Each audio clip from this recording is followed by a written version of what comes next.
Panguva ino the ruling party ZANU-PF haizi kumira. Muri kuona nekuda kwachitagurei, aiwa, vari kurolla out ma-initiatives, kana ari ma-issues e-empowerment, kana marallies avari kuita.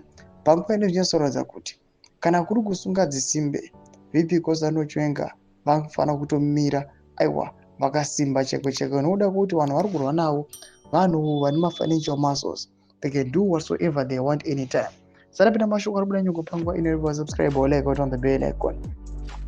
Tipinda the Harare province, Herald inobuda nyora ichiti thousands of ZANU-PF supporters are gathering in Zone 3 at Dzivara Sako Stadium for the Harare Province Inter-District Meeting to get feedback on the resolutions made in the National People's Conference.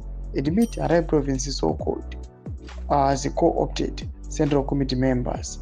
Ndo mashoko anobuda nyuko panapo post mupicture samuri kuona awo anoyazorodza kuti pane mamwe mapost tiri kuona ZANU-PF iri kubuda taura ichiti aiwa, Harare yadzokera zvakare mumaoko eZANU-PF. Panguva ino kuchionekwa kunzi many people were gathered. Panguva ino at a point in time yatiri kuona kuti pane nhau dzefactions dziri kuchiridza.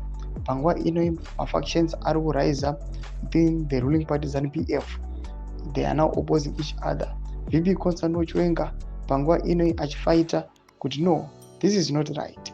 Our country cannot go anywhere under the leadership of Zvigananda. Apana kwatinenge tichienda, tarirai zviri kuita maChinese nezvimwe zvakadaro.